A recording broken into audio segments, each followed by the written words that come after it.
creatures great and small. Have you ever had the pleasure of waking up to a chorus of birds, singing delightfully to herald a new day? Doesn't it inspire you as well as remind you that there is another day to be grateful for? If only more of us could wake up singing to herald another day because we are happy for that day without knowing what that day may bring. Nevertheless, we greet that day respectfully as birds do. We also greet the birds and thank them for reminding us. It isn't just the birds who remind us how to be, but all creatures great and small have this ability to teach us, if we just take a moment to watch, observe, and listen. They appear to start their day mindfully, moving, crawling, flying, whichever the case may be, with a focus, a determination, a knowing that only they know.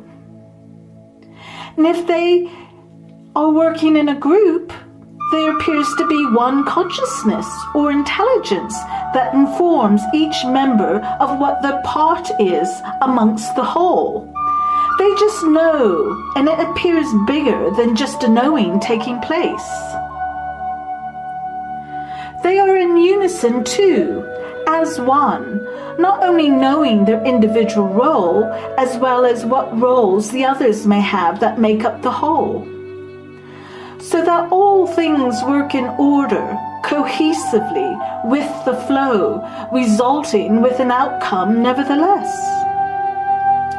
Whether it be army ants carrying a crumb of bread to their destination, or a swarm of bees busily buzzing, collecting nectar from the flowers, butterflies fluttering about because they too have a purpose.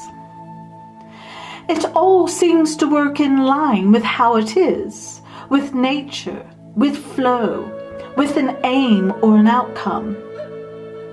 And if Mother Nature blows a gust of wind in their direction, they dust themselves off, so to speak, and continue onwards. They work with the seasons too, and there is no battling against what nature has in store for them, but they adapt and acclimatize so that again there is flow, a focus, an outcome to that which brings a result, whatever the case may be.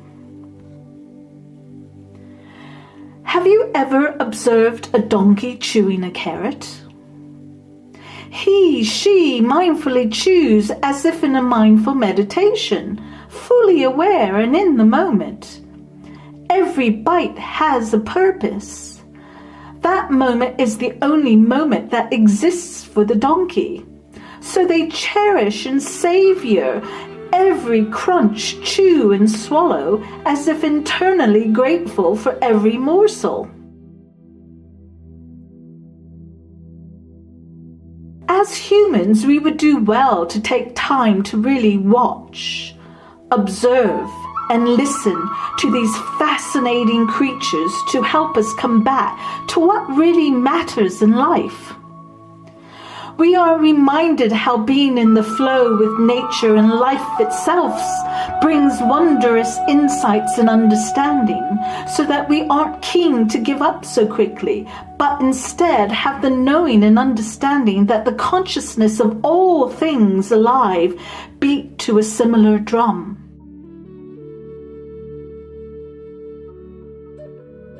The native and indigenous tribes knew this wisdom, and that is one reason why they give thanks and great respect to the creepy crawlies, the two-legged, the four-legged, the winged ones, to Mother Earth, Father Sky, the trees and grasses, all living things. They believe that people and animals are all related. We are all one family. This is, of course, a truth that can only be understood if you are willing to watch, observe, and listen, so that you can truly understand the language that is spoken without words. Many peoples, including Native Americans, have learned to communicate with one another. Communicate in a language that involves energy, frequency, and vibration. This language also involves observation, being conscious and aware. The communication is on a higher and deeper level. It is the energy, frequency, and vibration of unconditional love. And when all things are exuding this, no words are necessary.